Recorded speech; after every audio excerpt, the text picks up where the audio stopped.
السلام عليكم ورحمة الله وبركاته.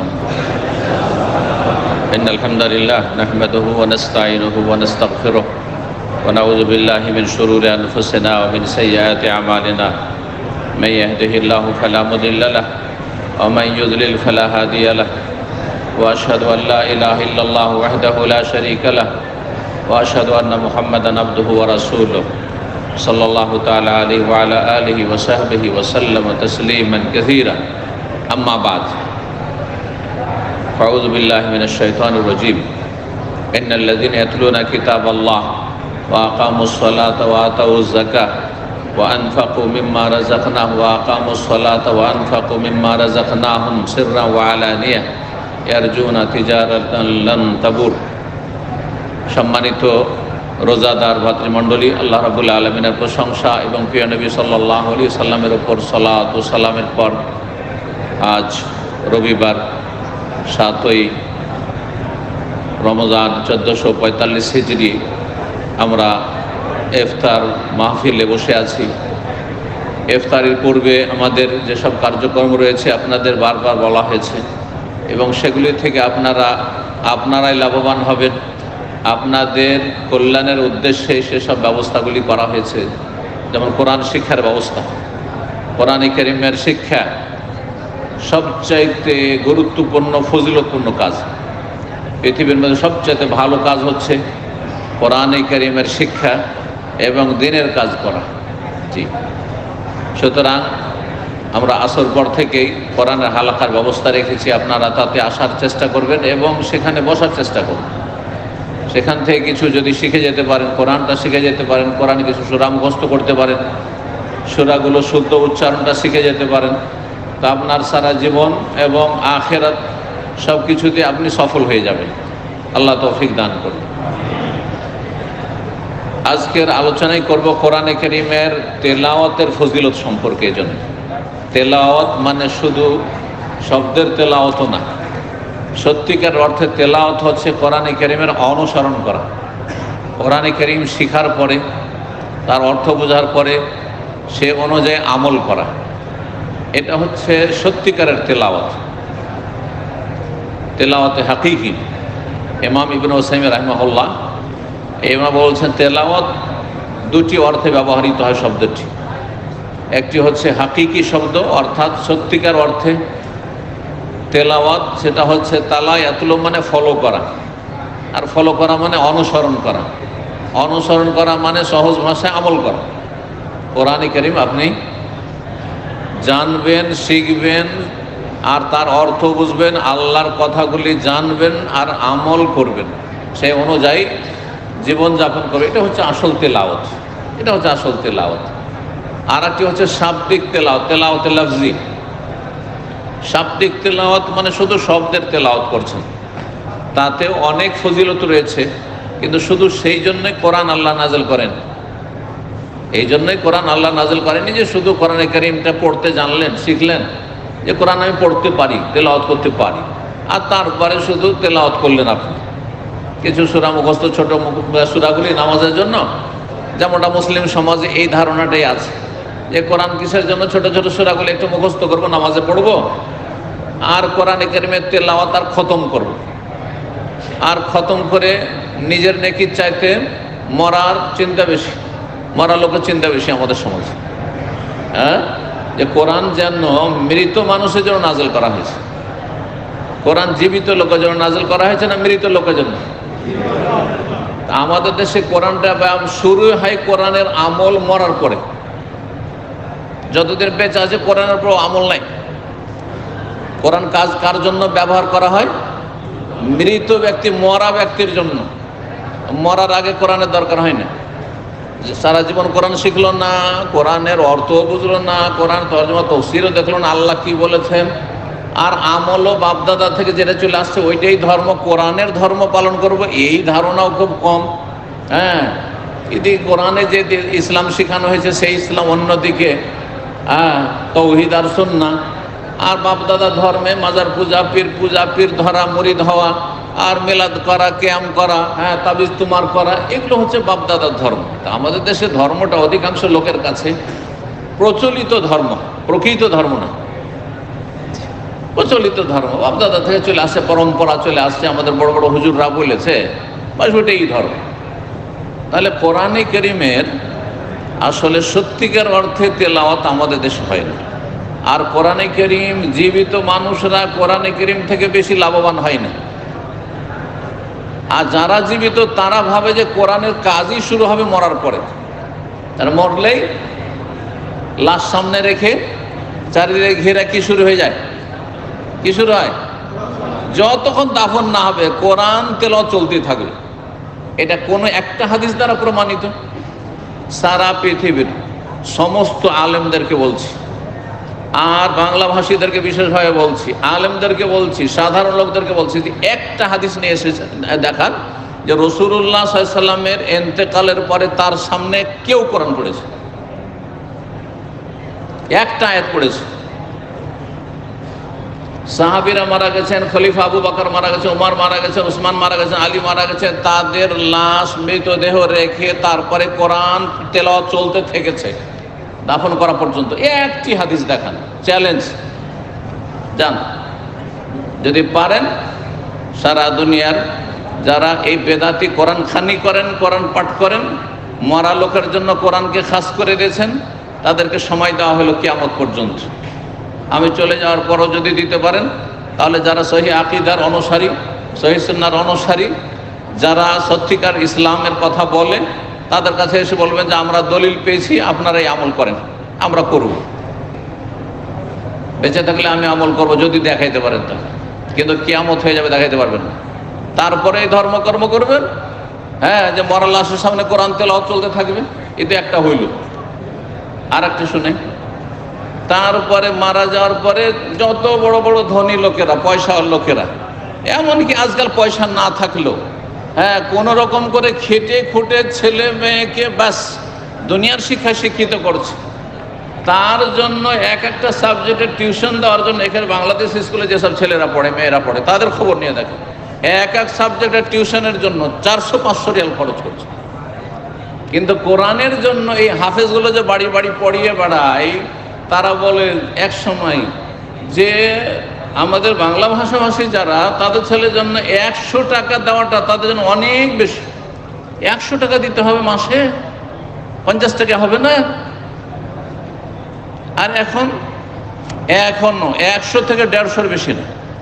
কোরআন শেখাবে ছেলে মেয়েকে 100 থেকে 150-এর বেশি না যারা পড়ে। এত টাকা কোরআন শেখার জন্য দিতে হবে, ফ্রি পাওয়া যাবে না। আমাদের ইসলামিক সেন্টার জন্য ফ্রি পাওয়া যাবে, এখানে ইফতার ক্যাম্পে ফ্রি পাওয়া যাবে। ইসলামিক সেন্টারে জুমার দিনে সকাল 9টা থেকে 10:30 ফ্রি পাওয়া যাবে, আসর 4টা থেকে শুরু করে 6টা পর্যন্ত ফ্রি পাওয়া যাবে, কোরআন শেখা পাওয়া যাবে, 1 পয়সা লাগবে না। কোরআন শেখার জন্য কোনো পয়সা লাগে না, আর কোরআনের অর্থ বোঝার জন্য কোনো পয়সা লাগে না, আর কোরআনের তাফসীর শোনার জন্য পয়সা লাগে না, আর ওয়াজ শোনার জন্য কোনো পয়সা লাগে না। চলে আসবেন, সব ফ্রি। ক্লাস করার জন্য কোনো পয়সা লাগে না, সব ফ্রি। তারপরও শিখতে চান না, তাহলে চিন্তা করেন যে ইসলাম কতটা আপনাদের গরজ। ইসলাম গরজ নয়, জি, পেট গরজ, পয়সা হচ্ছে গরজ। এই পয়সা আর পেট যদি গরজ থাকে তো কিয়ামতে কোনোদিন নাজাত পাবেন না, মুক্তি পাবেন না। মরার পরে শুরু হলো বক্সানো। এখন বক্সানো শুরু হলো। এক সেই হাফেজ আর মোল্লা আছে, 3 পয়সায় হ্যাঁ 1 প্লেট ভাত পেলে বিক্রি হয়ে যায়, বগলে কোরআন করে বাড়ি বাড়ি ছুটলো। হ্যাঁ, যে আজকে অমুকের বাড়িতে কোরআন খানি ইসালে সব আছে, কুল খানি আছে, ফাতেহা খানি আছে, অমুক আছে, তমুক আছে, খতম। এই রমজান মাস আসছে, গ্রামে গ্রামে বেদাতি মোল্লা ঘুরে বেড়াচ্ছে, বেদাতি মোল্লা ঘুরে বেড়াচ্ছে বেদাতি এলাকায়। আমাদের গ্রামে অর্ধেকটা বেদাতি সমাজ আর অর্ধেকটা আহলুল হাদিস, আহলে হাদিস সমাজ। তো আহলে হাদিসরা এইসব কোরআন খানি বক্সান এসব বেদাতি কাজ করে না, আলহামদুলিল্লাহ সৌদি আরবের মতো আমল করে। বাংলাদেশে যান, ভারতে যান, পাকিস্তানে যান, যদি সহি আকীদার অনুসারী দেখতে হয় তাহলে আহলে হাদিস সমাজে চলে যান, ওইসব শিরক বেদাত করেন। জি, তো নেই। কিন্তু বেদাতি মহল্লাগুলিতে ওই বেদাতি মোল্লা রমজান মাসে আসে আর ঘুরে বেড়ায়, মোল্লা মুন্সিগুলো আসার পরে ডিলিং করে, ডিলিং করে যে তোমার বাবার নামে খতম করে দেবো 500 টাকা, তোমার মায়ের নামে খতম করে দেবো 500 টাকা, তোমার কার নামে খতম করতে হবে 500 টাকা। এক এক বাড়ি থেকে, কারো বাড়ি থেকে 10 খতম, কারো বাড়ি থেকে 20 খতম, কারো বাড়ি থেকে 5 খতম, কারো বাড়ি থেকে 2 খতম। আর পয়সা, হ্যাঁ, পয়সা ফেকো তামাশা দেখো, পয়সার কারবার। পয়সা কালেকশন করে ধরেন 100 খতমের নিয়ে গেল। কোনো ব্যক্তি পারবে 100 খতম? হ্যাঁ, আমি এই কোরআনের জন্য ফ্রি, দাওয়াতি কাজের জন্য ফ্রি, তারপর গোটা রমজান মিলে সমস্ত কাজ চালিয়ে আমার পক্ষে সম্ভব যে আমি 50 খতম দিতে পারবো? 50 খতম দিলে ডেলিতে কত পড়তে হয় তাহলে? 30 দিন। আর 30 খতম দিলে প্রতিদিনে 1 খতম মানে 30 পারা পড়তে হয়। 1 পারা পড়তে 20 মিনিট কমপক্ষে লাগে, কমপক্ষে 20 মিনিট লাগে। আমাকে, আপনাদেরকে তো আরো বেশি লাগে। তাহলে কত ঘন্টা লাগে চিন্তা করুন তো দেখি। তাহলে এই যে খতমের ব্যবসা, সেটা আপনার এইভাবে কালেকশন করে নিয়ে যাক যে তোমার বাবার নামে, মায়ের নামে, অমুকের নামে খতম করে দেবো, অথবা বাড়িতে ডাকলেন আর ভালো ভালো খাবার খাওয়াইলেন একদিন, আর তারপরে 5 জন হাফেজ কারিকে ভাগ করে দিলেন 5 পারা 5 পারা 5 পারা 5 পারা 5 6 30, হ্যাঁ 6 জন। এই যে সিস্টেমগুলো চলছে, এগুলো মা আনজালাল্লাহু বিহা মিন সুলতান, আল্লাহ এইরকম ইসলাম নাজিল করেননি। ভালো করে শুনুন, এই জন্য আল্লাহ কোরআন নাজিল করেননি। ভালো করে শোনেন এবং অন্তরে নেওয়ার চেষ্টা করেন।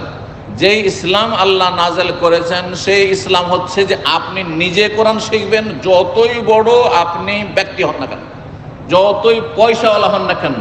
রাষ্ট্রপতির ওপর কোরআন শেখা ফরজ, প্রধানমন্ত্রীর ওপর কোরআন শেখা ফরজ, যে কোনো মন্ত্রীর এমপির ওপর কোরআন শেখা ফরজ, যে কোনো অফিসারের ওপর কোরআন শেখা ফরজ।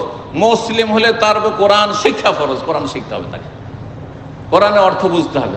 আল্লাহর কালাম, আল্লাহর বান্দার, আল্লাহর বিধান বুঝবে না, আদেশ নিষেধ বুঝবে না, এটা হইতে পারে? আপনারা কোম্পানিতে কাজ করেন আর কোম্পানির পক্ষ থেকে নোটিশ বলে, নোটিশ লাগছে, বলছে আমি কোম্পানিতে কাজ করি 10 বছর ধরে, কিন্তু আমি এদের নোটিশ পড়িয়েছি এসব বুঝিও না, আর জানারও চেষ্টা করি না কি লিখে না লিখে, কিছুই জানি না। এমন কোনো ব্যক্তি পাওয়া যাবে পৃথিবীতে? আছে? পাওয়া যাবে? চাকরি থাকবে? তার মানে কখন আপনার ছুটি হচ্ছে, ঈদের ছুটি হচ্ছে, কখন আবার আপনাকে ডিউটিতে জয়েন করতে হবে, সব কিছু তো সেই নোটিশে আছে। তা তো জানলেন না আপনি। তাহলে আপনি ইচ্ছা মতো ডিউটিতে আসবেন, ইচ্ছা মতো আপনি যাবেন, হ্যাঁ, আপনার মতো চলবেন। আপনি এইভাবে পেটের ভাত হবে, দুনিয়াতে চাকরি থাকবে? তাহলে আপনার ইসলাম কি করে টিকবে? আপনি কোরআন বুঝলেন না, কোরআন শিখলেন না, আল্লাহর বিধান জানলেন না, হালাল হারাম জানলেন না, জানার চেষ্টা করলেন না। আপনি বলছেন যে বাস কোরআন ওই হুজুরের জানলেই হবে না। তালাবুল ইলমে ফরিজাতুন আলা কুল্লি মুসলিম, দিন সম্পর্কে জ্ঞান অর্জন করা। দিন হচ্ছে কোরআনের শিক্ষার নাম 1 নম্বরে, দিন হচ্ছে রাসূলুল্লাহ সাল্লাল্লাহু আলাইহি ওয়াসাল্লাম হাদিসের শিক্ষার নাম। তালাবুল ইলমে ফরিজাতুন আলা কুল্লি মুসলিম, দিন সম্পর্কে জ্ঞান অর্জন করা প্রত্যেক মুসলিমের ফরজ, প্রত্যেক মুসলিমের ফরজ, আলা কুল্লি মুসলিম। আরব দেশে থেকে অন্তত এতটুকু বুঝতে শিখেছেন যে কানাকে কেউ হাবিবার দেখাবে না। কুল মানে হ্যাঁ সমস্ত, তাই না? সমস্ত মুসলিমের ওপর আলা কুল্লি মুসলিম। এই না যে 1 শ্রেণীর মুসলিম, ব্যাস না।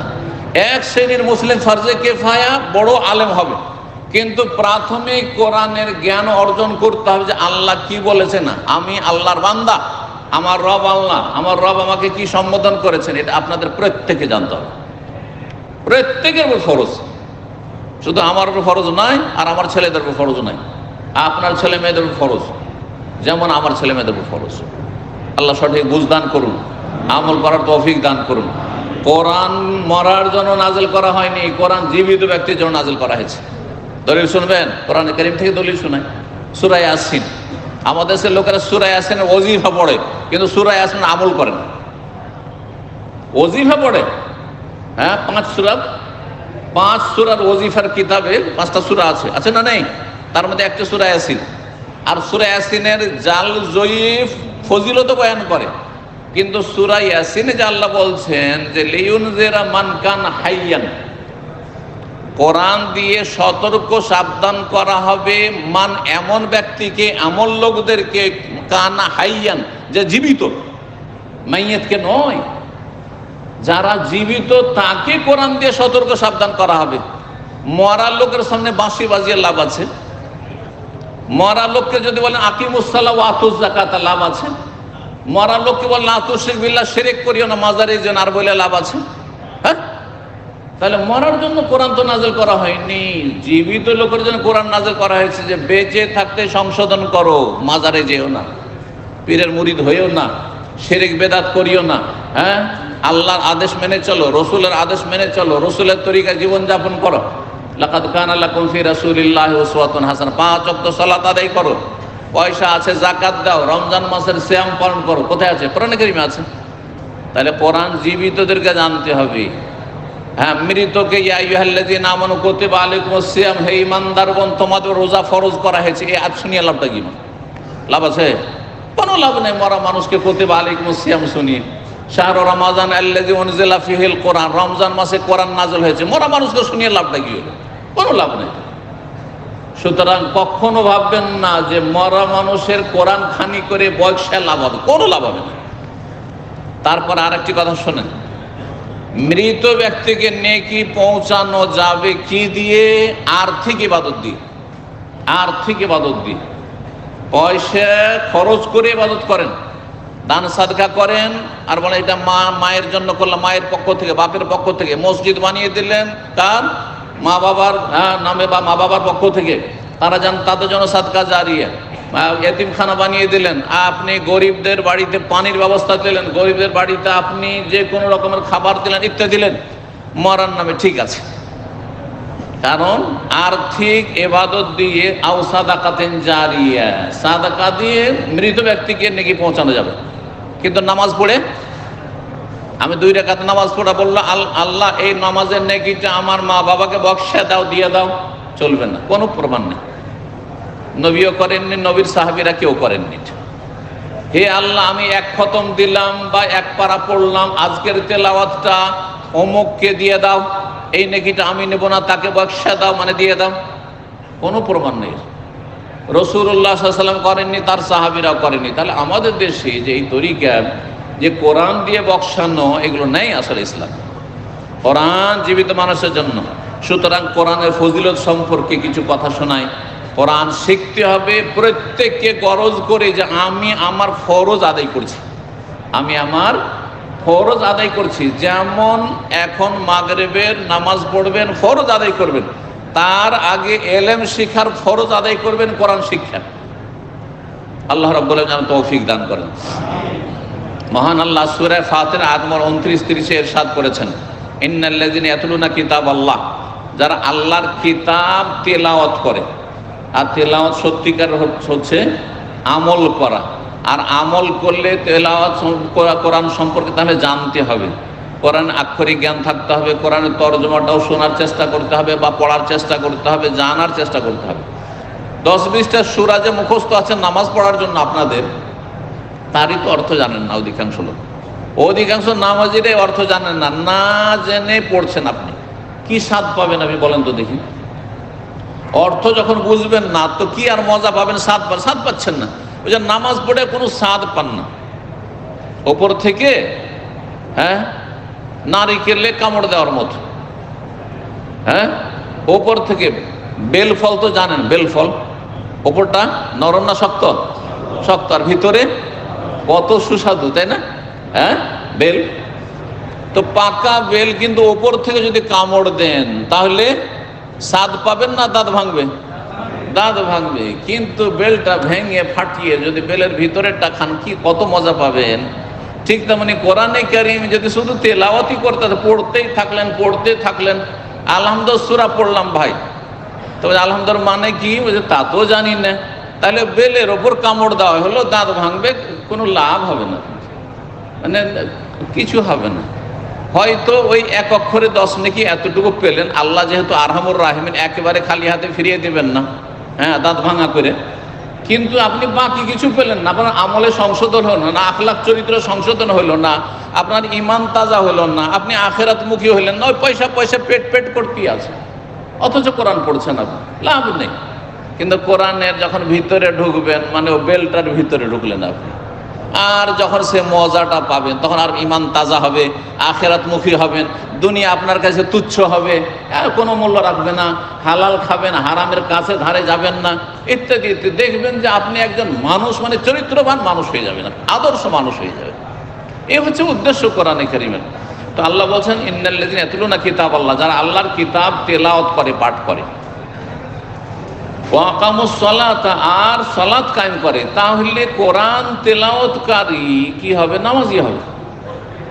মুসলিম বেনামাজি, মুসলিম কোরআন তেলাওয়াত করে না, না তেলাওয়াত না নামাজ, তাহলে কি করে হবে?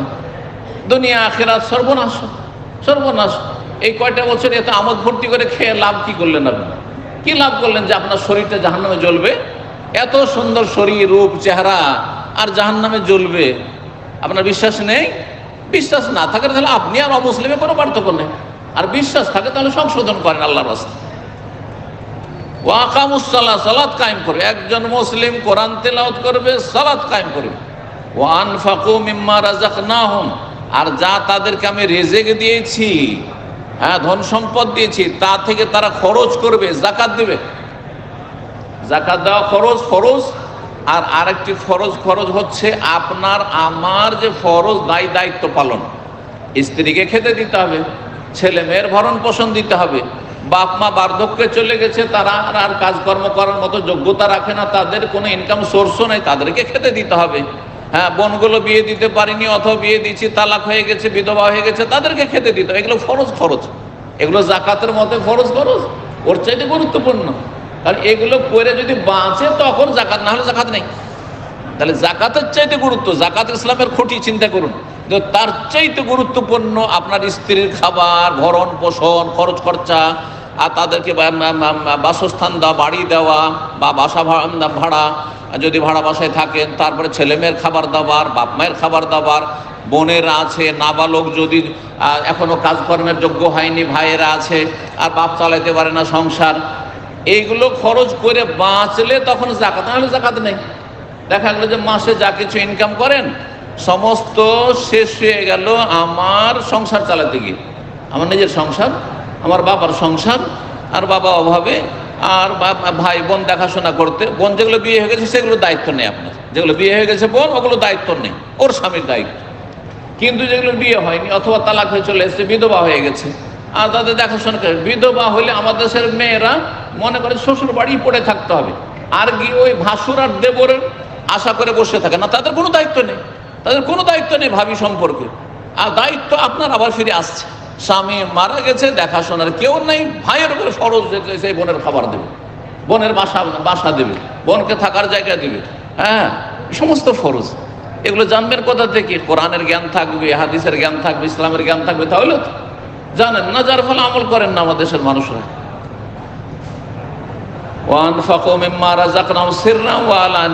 গোপনেও খরচ করবেন, আর প্রয়োজনে প্রকাশ্যে খরচ করবেন। যেখানে প্রকাশ্যে খরচ করলে বেশি লাভ, প্রকাশ্যে মানুষকে জানি, আর যেখানে গোপনে দিলে যথেষ্ট, গোপনে দিলে বেশি নাকি। যেমন এর আগে আলোচনা করেছি গত দুদিন আগে।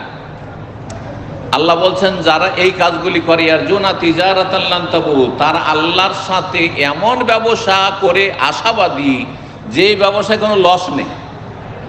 আল্লাহর সাথে এমন ব্যবসা তারা করলো, এবং এমন ব্যবসার আশাবাদী তারা, লান তাবুর, যাতে তাদের কোনো লস নেই, লাভ আর লাভ। দুনিয়ার ব্যবসাতে অধিকাংশ লোক কিন্তু লস খায়। কয়জন দাঁড়াইতে পারে, প্রতিষ্ঠিত হয় ব্যবসা করে? বহু লোক চেষ্টা করে ব্যবসা, আর তারপরে ঠান্ডা হয়ে যায়, অল্প কিছু লোক ওপরে উঠে গেল। জি। আর আজকাল এই সুদি সিস্টেমের কারণে, জুলম অত্যাচার শোষণের কারণে, হ্যাঁ, যা টাকাতে টাকা টেনে নিয়ে আসছে, হ্যাঁ, গরিব আরো গরিব হইতে আছে, আর সুদখোর বড় লোক হইতেই আছে। ইসলাম বিরোধী অর্থনীতির কারণে। তো যাই হোক, এই হচ্ছে কোরআনে কারীমের তেলাওয়াতের ফজিলত। কোরআনে কারীম যারা তেলাওয়াত করবে তাদের কোনো লস নেই, লাভ আর লাভ। নবী সাল্লাল্লাহু আলাইহি সাল্লামের যে একটি হাদিস শোনাই কোরআনে কারীমের তেলাওয়াতের ফজিলত সম্পর্কে, খায়রুকুম মান তাআল্লামাল কোরআন ওয়া আল্লামাহ, সহিহ মুসলিমের হাদিস। নবী সাল্লাল্লাহু আলাইহি সাল্লাম, তোমাদের মধ্যে সবচাইতে ভালো মানুষ ওই সব লোকেরা যারা কোরআনে কারীম শিখে এবং শিখায়। কোরআনে কারীমের ওস্তাদ শিখাচ্ছেন আপনি, কারি, হাফেজ, আলেম। আর না হলে আপনি শিখছেন, ছাত্র শিখছেন যে কোনো জায়গায়, জরুরি নয় যে মাদ্রাসার বয়সে। মাদ্রাসার বয়স আপনাদের শেষ হয়ে গেছে, কেন বড় হয়ে শেখা যাবে না? সাহাবীরা যারা মুসলমান হয়েছেন তাদের মধ্যে নাবালক কেউ ছিল? সবাই তো সাবালকে ইসলাম গ্রহণ করেছে। আর সবাই বড় বড় আলেম আর জ্ঞানী সাহাবীরা হয়েছে। আবু বকর, ওমর, ওসমান, আলী শুধু মোটামুটি, তাও মোটামুটি সাবালক, হ্যাঁ যদিও বালক কিন্তু সাবালক হয়ে গেছে। আর বাকি সব তো এরা তো প্রবীণ মানুষ, বয়স্ক মানুষ, ইসলাম গ্রহণ করে দিন সম্পর্কে, কোরআন সম্পর্কে আর অর্জন করেছে। সুতরাং আপনার যেই বয়সে উপনীত হয়েছেন সেই বয়সে আপনাদের কোরআন শিখতে হবে। প্রবাসে আছেন, এখানে আপনাকে চেষ্টা করতে হবে, আর শেখার সুযোগ আছে। যারা কোরআন শিখে এবং শিখায় তারা সবচাইতে ভালো মানুষ, তারা সবচাইতে ভালো মানুষ। নবী সাল্লাল্লাহু আলাইহি ওয়াসাল্লাম হাদিস। আর সহিহ বুখারী মুসলিমের আরেকটি হাদিস শোনাই। নবী সাল্লাল্লাহু আলাইহি ওয়াসাল্লাম বলছেন, আল মাহিরু বিল কোরআন, কোরআনের যারা পণ্ডিত, বিজ্ঞ, কোরআনে কারীম শুদ্ধ তেলাওয়াতও করতে পারে আর কোরআনে কারীম মুখস্থ রাখে, কোরআনে কারীমের অর্থ বুঝে, আলেম, মাশাআল্লাহ। যারা কোরআনের মাহের মানে যারা বিজ্ঞ, মা সাফারাতিল কিরামিল বারারা, তারা সম্মানিত নেক সৎ ফেরেশতাদের সাথে জান্নাতে অবস্থান করবে।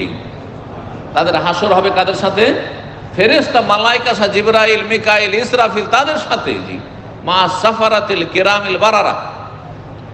ওয়াল্লাযী ইয়াকরাউল কোরআন, আর আরেক শ্রেণীর মানুষ কোরআন তেলাওয়াত করে কিন্তু তার পণ্ডিত না, বিজ্ঞ না, কোরআন অর্থ অত বেশি বুঝে না, মনেও রাখতে পারে না, আর সেই বয়সও নেই হয়তো, কিন্তু চেষ্টা করে। ওয়াল্লাযী ইয়াকরাউল কোরআন, কোরআন পড়ে, ওয়ায়াতাতাউ ফীহি, কিন্তু কোরআন পড়তে গিয়ে কষ্ট লাগে, শুদ্ধ উচ্চারণ হয় না। হ্যাঁ, জিম আর জায়ে পার্থক্য করতে পারেন না, জাল আর জয়ে পার্থক্য করতে পারেন না, হ্যাঁ, সদ আর শিনে পার্থক্য করতে পারে না, ইত্যাদি ইত্যাদি, পার্থক্য করতে পারে না, কিন্তু চেষ্টা করে যাচ্ছে, শুদ্ধ তেলাওয়াতের চেষ্টা করছে কিন্তু পারে না। কষ্ট করে উচ্চারণ করে। ওয়াহু আলী শাক্কুন, তাকে তেলাওয়াত করতে কষ্ট লাগে, কষ্ট লাগলেও কোরআন তেলাওয়াত করেন এই হাদিসের আলোকে। যদি এইভাবে আপনি চেষ্টাকে অব্যাহত রাখেন, রাসূলুল্লাহ সাল্লাল্লাহু আলাইহি ওয়াসাল্লাম বলছেন ফালাহু আজরান, এসে ডবল নেকি পাবে। সুবহানাল্লাহ, ডবল নেকি। এই হাদিসের ভাষ্যকার কোন বলছেন ডবল নেকি কিসের? ও তো কষ্ট করে কোন রকম করে পড়ছে ভুলভাল করে, তারপরে ডবল নেকি মানে? ডবল নেকি মানে একটা হচ্ছে তেলাওয়াতের নেকি, আর একটি হচ্ছে কষ্ট করার নেকি, চেষ্টা যে চালাচ্ছে তার নেকি, এই ডবল নেকি। তার মানে এই নয় যে এ ডবল নেকি পেল আর যেই ব্যক্তি কোরআনের বিজ্ঞ সেই ব্যক্তি তার সাথে কম পেল নাকি, সে আরো বেশি, ওই জন্য ফেরেশতাদের সাথে থাকবে। সে বহু গুণ পেয়েছে, সেই জন্য ফেরেশতাদের সাথে অবস্থান করবে। কিন্তু সর্বনিম্ন মিনিমাম যারা কোরআন কষ্ট করেও পড়ছেন কিন্তু ছাড়েন না, না ছোড় বান্দা, কোরআন তেলাওয়াতের চেষ্টা করে যাচ্ছেন, আপনি দ্বিগুণ নেকি পাবেন, ডবল নেকি পাবেন। আল্লাহ রাব্বুল আলামিন যেন আমল করার তৌফিক দান করেন। কোরআন কারীমের ফজিলত সম্পর্কে আরেকটি হাদিস শোনাই, যেটি তিরমিজিতে রয়েছে এবং হাদিসটি সহিহ। আব্দুল্লাহ ইবনে মাসউদ রাদিয়াল্লাহু তাআলা আনহু থেকে বর্ণিত, তিনি বলছেন, মান কারা হারফান মিন কিতাবিল্লাহ, যেই ব্যক্তি কোরআন কারীমের একটা অক্ষর পড়ল, একটা অক্ষর তার কোরআনে পড়া যায় না, কিন্তু এক অক্ষরে এতটা নেকি, এটা হচ্ছে উদ্দেশ্য। যেই ব্যক্তি কোরআনে একটা অক্ষর পড়ল, ফালাহু বিহি হাসানা, তার বিনিময়ে সে এক নেকি পাবে, এক নেকি পাবে। একটা অক্ষর পড়লে এক নেকি দিয়ে শুরু হইল। এটা আপনার কি বীজ, যেমন জমিতে চাষাবাদ করলে একটা বীজ দিয়ে শুরু হয়, একটা বীজ, তারপরে একটা অঙ্কুর গজাবে, আর তারপরে তখন সেখানে একটা থোড় হবে, আর তারপর কয়েকটা শীষ হবে, ধীরে ধীরে বাড়বে, আর এক এক শীষে অনেকগুলি দানা হবে। ঠিক ওই রকমই বলছেন রাসূলুল্লাহ সাল্লাল্লাহু আলাইহি ওয়াসাল্লাম যে এক নেকি প্রথম হইল, ওয়াল হাসানাতু বিআশরি আমসালিহা, আর নেকিকে আল্লাহ কমপক্ষে 10 গুণ করে দেন। কত করেন? 1 এ 10 হয়ে গেল। তাহলে এক অক্ষরে কত পেলেন? 10 নেকি। এটা কোরআনে কারীমের ক্ষেত্রে বলা হয়েছে, দান সাদাকার ক্ষেত্রে আরো বেশি বলা হয়েছে, যেমন বলেছি। তো এখানে আপনি 10টি নেকি পেলেন। তারপরে বলছে রাসূলুল্লাহ সাল্লাল্লাহু আলাইহি ওয়াসাল্লাম, কেউ ভাবতে পারে যে আলিফ লাম মিম এটা একটা অক্ষর হলো, জালিকা আর একটা অক্ষর হলো, আল কিতাবু আর একটি অক্ষর হলো, লা রাইবা ফি আর একটি অক্ষর হলো, হুদান আর একটি অর্থ, মুত্তাকিন আর একটি কি বলছে আর একটি অক্ষর হলো, তাই না? এরকম না, বলছেন লা আকুলু আলিফ লাম মিম হারফুন, আমি বলছি না যে আলিফ লাম মিম মানে একটা অক্ষর হলো, ওরে একটা শব্দ হলো। এটা অক্ষর না, এটা কি শব্দ কালিমা মানে অর্ড শব্দ। একটা শব্দে কয়েকটি অক্ষর থাকে। আলিফ বাল আলিফুন হারফুন, লামুন হারফুন ও মিমুন হারফুন। আলিফ একটি হরফ, একটি অক্ষর, আর লাম আর একটি অক্ষর, আর মিম আর একটি অক্ষর। তাহলে যেই ব্যক্তি সূরা বাকারার কি পড়লো আলিফ লাম মিম, সে কতটি নেকি পেল? 30 নেকি, 3 10 30 নেকি পেল। আর একটা দিয়ে বোঝায়, এটা তো হাদিসে আসলো, কিন্তু এই হিসাবে বোঝায় আলহামদ পড়লেন, আলহামদ কয়টি নেকি হলো? একটা, 10টা নেকি হলো।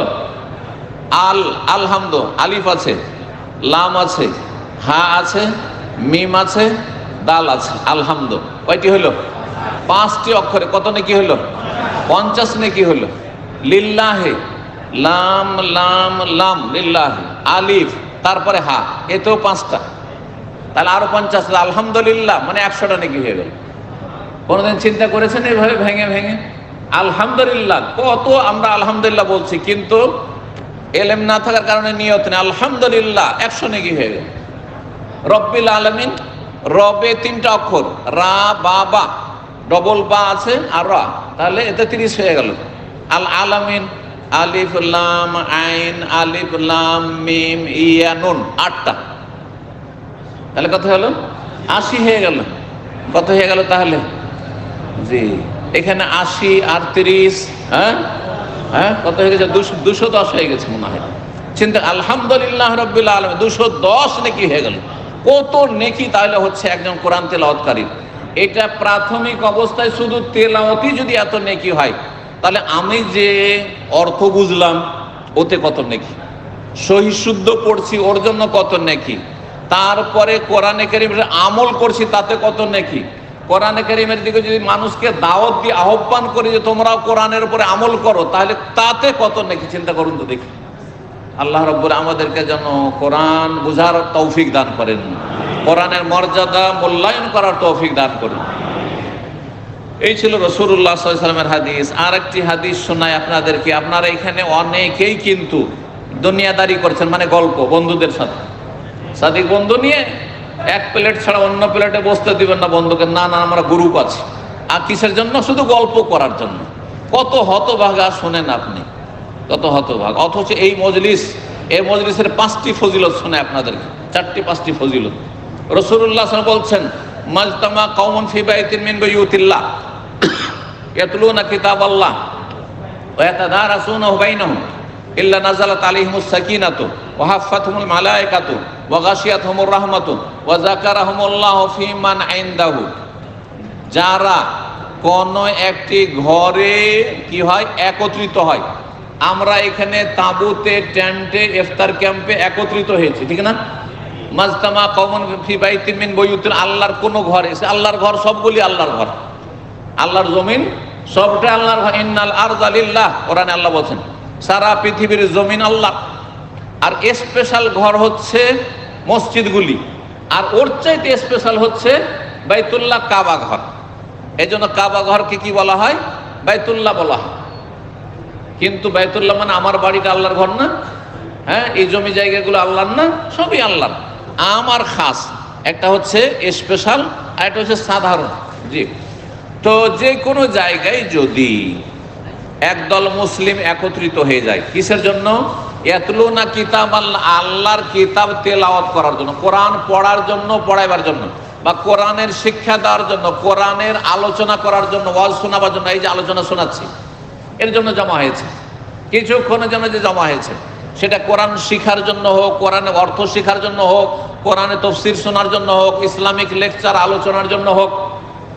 ইয়াতলুনা কিতাব আল্লাহ ওয়া ইয়াতাদারাসুনা বাইনাহুম, এবং একদল আর এক দলকে শিক্ষা দেয়, পড়ায়।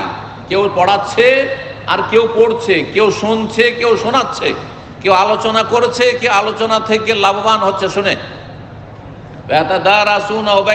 একজন আর একজনকে পঠন পাঠন করে।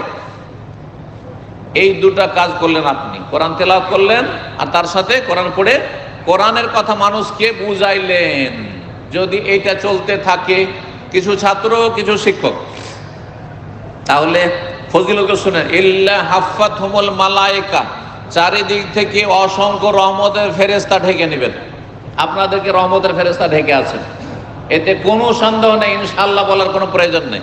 মানে ইনশাআল্লাহ কেউ সন্দেহ বলে তাহলে সেই ব্যক্তি অন্যায় করে, ভুল করবে। নিঃসন্দেহে রাসূলুল্লাহ সাল্লাল্লাহু আলাইহি ওয়াসাল্লামের কথা যে অসংখ্য ফেরেশতা রহমতের ঢেকে নেই তাদেরকে। রহমতের ফেরেশতা কেন ঢাকে? আল্লাহর রহমত এখানে বর্ষিত হয় সেই জন্য। আল্লাহর রহমতের জায়গায়, আল্লাহ রাব্বুল আলামিনের পক্ষ থেকে বরকতের জায়গায়, এই জায়গাটি জি, যেখানে দিনের কথা আলোচনা হবে। হাফাতুল মালায়েকা ওয়া গাশিয়াতুমুর রাহম, আল্লাহর পক্ষ থেকে রহমত তাদেরকে আসমান পর্যন্ত ঢেকে নেই, রহমতে ঢেকে নেই তাদেরকে। আল্লাহর রহমত এখানে, আল্লাহর আযাব নয়, আল্লাহর রহমত ঢেকে নেই। জি, আর কি ওয়া নাযালাত আলাইহিমুস সাকিনা, তাদের উপর শান্তি নেমে আসে। কি নেমে আসে? শান্তি নেমে আসে। এই জন্য দিনের কথা শুনলেই কি আসে? ঘুম আসে। ঘুম না আসে তো কোরআন তেলাওয়াত করতে লাগবেন, ঘুম চলে আসবে। ঘুম না আসে কোরআনের তরজমা তাফসীর পড়তে লাগবেন। ওয়াজের মাহফিলে দিনের আলোচনা শুনতে বসে যাবেন, ঘুম চলে আসবে। আর গান শুনলে, সারা রাত গান শুনে ঘুম আসবে, কারণ অশান্তি, কলব অশান্তি ফিল করছে, যার ফলে এই অশান্তি নিয়ে কলবকে ঘুম আসছে না।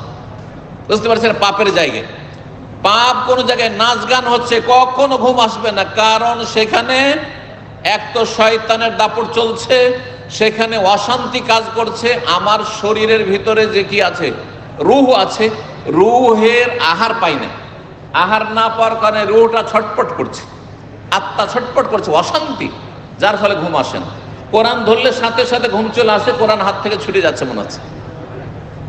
আজকেরই কথা বলছি, খুব ক্লান্তিতে কোরআন পড়ার চেষ্টা করছি মোবাইল নিয়ে, কয়েকবার মনে হচ্ছে যে চোখ বন্ধ হয়ে মোবাইল হাত থেকে ছুটে পড়ে যাবে। জি, কেন?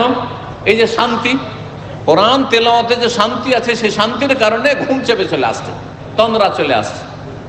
তো তিনটি ফজিলত হইল, শান্তি ঢেকে নেই, শান্তি আর শান্তি। দেখেন, অশান্তি আছে, দিনের কথা শুনেন, আল্লাহর কথা শুনেন, রসুলের কথা শুনেন, দেখবে যে শান্তি হবে, মনে শান্তি আসবে। আল্লাহ বিযিকরিল্লাহ তাতমাইন্নুল কুলুব, আল্লাহর স্মরণে মনে শান্তি আসে। 4 নম্বর কি? ওয়া যাকারাহুমুল্লাহ ফিমান ইনদাহু, আর আল্লাহর কাছে আরশ আযমের চারপাশে যে অসংখ্য আল্লাহর সান্নিধ্য প্রাপ্ত, নৈকট্য অর্জনকারী ফেরেশতারা রয়েছেন, যারা একবার নিকটবর্তী ফেরেশতা, সিনিয়র ফেরেশতা, তাদের সামনে আল্লাহ তাদেরকে নিয়ে আলোচনা করেন, সুনাম করেন যে দেখো তো এরা কোরআন পড়ছে, এরা কোরআন শিক্ষা দিচ্ছে, কোরআন শিখছে, এরা দিনের কথা বলছে, দিনের কথা শুনছে। এই বলে আল্লাহ রাব্বুল আলামিন স্বয়ং তাদের কথা আলাপ আলোচনা করেন। চিন্তা করুন তো, আপনার আমার মতো লোকের কথা যদি রাষ্ট্রপতি ভবনে আলোচনা হয়, হ্যাঁ, রাজার দরবারে যদি আলোচনা হয়, তাহলে কত আপনি গৌরব ফিল করছেন, গৌরব অনুভব করছেন যে আমি কত ভালো মানুষ, বা কত উপরে যেতে পেরেছি, যে আমার আলোচনা কোথায় হচ্ছে, এত উঁচা মহলে হচ্ছে। চিন্তা করুন। আল্লাহ রাব্বুল আলামিন যেন আমাদের বুঝার তৌফিক দান করেন, কোরআন কারীম তেলাওয়াতে তৌফিক দান করেন, কোরআনে জীবন গড়ার তৌফিক দান করেন। ওয়া জাযাকুমুল্লাহু খাইরান ওয়া সাল্লাল্লাহু সাল্লাম আলা নবিয়িনা মুহাম্মদ ওয়া আলা আলিহি ওয়া সাহবিহি আজমাইন। আজকে আমাদের কাছে কয়েকটি প্রশ্ন এসে আছে, আগে থেকে উত্তর দেওয়া হয়নি, যদিও সময় অল্প আছে, আমি উত্তর দেওয়ার চেষ্টা করি আপনাদের। বলছেন এক ভাই যে যদি আমরা আজমির শরীফ, বাগদাদ শরীফ যাই, তাহলে আমরা কিভাবে শিরিক করলাম? কিভাবে শিরিক করলাম বুঝলেন না? বাগদাদ আর আজমির কেন যাই? যে সেখানে গেলে খাজা বাবার কাছে কিছু পাবো, বা বড় পীর জিলানির কাছে কিছু পাবো, আল্লাহ ছাড়া কোনো মরা মানুষের কাছে কিছু পাবো, কেউ যদি বিশ্বাস রাখে, তাহলে সেই ব্যক্তি কি করলো? শিরক করলো না? আল্লাহর সাথে অংশীদার বানালো না? কার কাছে পাবার আশা রাখতে হবে? রোগ ভালো করবে কে? আচ্ছা, ছেলে মেয়ে দেবে কে? আর যদি কেউ আজমিরে যায় ছেলে মেয়ে পাওয়ার জন্য, যে চাদর চড়ালে ছেলে মেয়ে দেবে বাবা, তাহলে মরা মানুষ, জীবিত মানুষ হতে দিতে পারবেন? আমি দিতে পারবো? আপনারা কেউ দিতে পারবেন ছেলে মেয়ে? এখানে অনেক হয়তো নিঃসন্তান আছে, দিতে পারবেন কেউ? সারা দুনিয়ার কোনো রাজা বাদশা দিতে পারবে ক্ষমতা আছে? সারা দুনিয়ার সমস্ত আলেম মিলে একটা কাউকে বাচ্চা দিতে পারবে? তাহলে আপনার এই মরা পীর কি করে বাচ্চা দিতে পারে? আপনার এটা বুঝে আসে না যে শিরিক করলেন আপনি, বড় কুফরি করে আল্লাহর হক তাকে দিয়ে দিলেন কেড়ে, আল্লাহর ঘরে ডাকাতি করলেন। যেই ব্যক্তি শিরিক করে সে আল্লাহর ঘরে ডাকাতি করে, আল্লাহর হক হরণ করে নিয়ে মরা মানুষকে দেয়। আল্লাহ সঠিক বুঝদান করুন। জি, এক ভাই জিজ্ঞেস করছেন, আসসালামু আলাইকুম ওয়া রাহমাতুল্লাহ, হারাম পথে কামাই করে অনেকে কিছু মানুষের বিপদে আপদে পাশে থাকে এবং দান সাদকা বেশি বেশি করে, এটা আল্লাহ কি হারাম হিসাবে গ্রহণ করবেন? অবশ্যই হারাম, তার উপার্জন হারাম। সুতরাং হারাম পয়সা দিয়ে দান সাদকা করা হারাম, আর তাতে কোনো নেকি হবে না। হারাম দিয়ে আল্লাহর সন্তুষ্টি হাসিল হয় না, হারাম দিয়ে আল্লাহর সন্তুষ্টি হাসিল হয় না। চুরি ডাকাতি করে কেউ যদি দান সাদকা করে, যে গ্রামের ধনী লোকের বাড়ি ডাকাতি করব আর গ্রামের গরিব ইয়াতিমগুলোকে খাওয়াবো, তো জায়েজ হবে নাকি? না, এটা তো আল্লাহ আপনাকে করতে বলেননি। আপনি ইনকাম করেন হালাল, আর তারপরে আপনি সেটা দান করেন। জি, একজন বলছেন, মনে করেন যে আজকে 27-এর তারাবি শবে কদর সৌদি আরবে, কিন্তু বাংলাদেশে 26, তাহলে শবে কদর রাত পেল কিনা? হ্যাঁ, যার যেই দিন বেজোড় সেদিন তার শবে কদর, যার যেদিন বেজোড় সেদিন তার শবে কদর। যেমন সৌদি আরবে যখন রাত, তখন আমেরিকাতে দিন, তাহলে আমেরিকাতে দিনে শবে কদর হবে।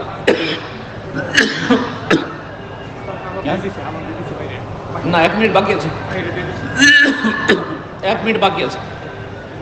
এখানে আজান অনেক সময় ভুল করে দেন, আমার ঘড়ি আছে তো, সময় হয়ে গেছে আপনারা। হ্যাঁ, এখন সময় হয়ে গেছে, ঠিক আছে, ইফতার করেন। জাযাকুমুল্লাহ খাইর। ইনশাআল্লাহ বাকি প্রশ্ন উত্তর দেওয়া যাবে।